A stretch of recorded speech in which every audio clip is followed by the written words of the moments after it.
Belinda and HarperAudio Australia present this unabridged recording of Untethered, written by Ayesha Inoon and read by Khema de Silva.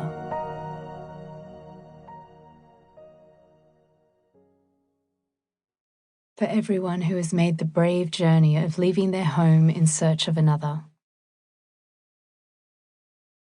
The angels say, "Was not the earth of Allah spacious enough for you to emigrate therein?" Surah An-Nisa, Quran. Arrival. It was the silence that she noticed first. As they drove, Canberra unfolded in a series of stunning panoramas.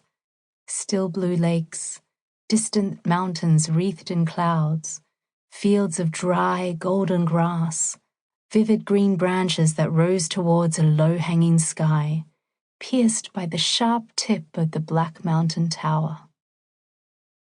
The road was a ribbon that wound its way through the city, cars speeding along its length in silent, synchronized lines. The streets were empty, rows of brick houses flanked by trees in the bright summer sunlight.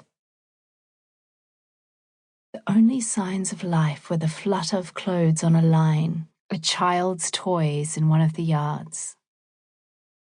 It was beautiful and devastatingly quiet. All of Zia's life she had lived against a backdrop of noise that she never noticed.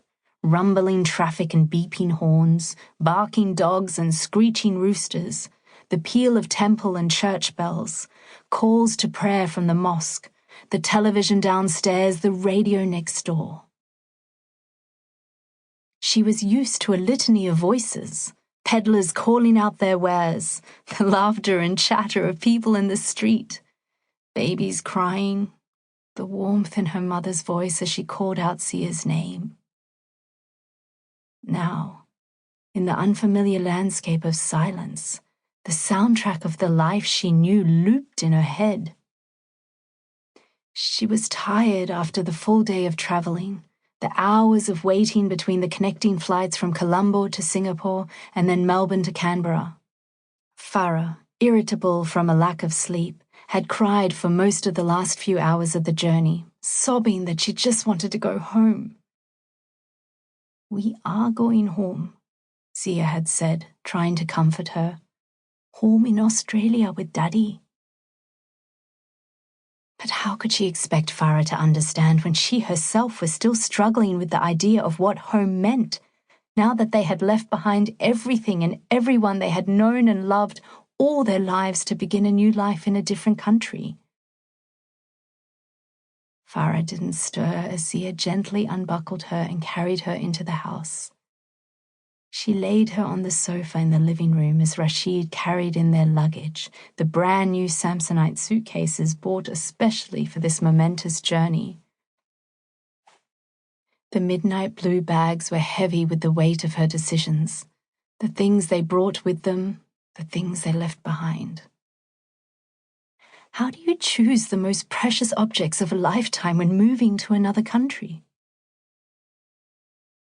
How do you weigh the emotional worth of childhood diaries, favorite books, your framed wedding bouquet, your child's first teddy bear, and countless other mementos that reflected the story of your life, of your daughter's first 4 years, against the cost of carrying them across the Indian Ocean? Once, she'd called Rashid in tears after Farah's cot had been sold. "Don't worry about all that," he said. "We can buy everything we need here.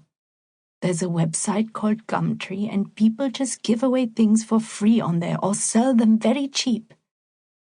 You don't need to bring anything."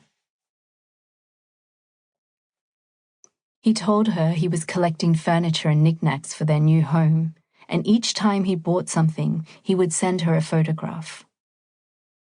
There was the old-fashioned sofa with the pattern of English roses that he knew she would love, the timber coffee table that wobbled slightly when she placed her handbag on it. Sample complete. Ready to continue?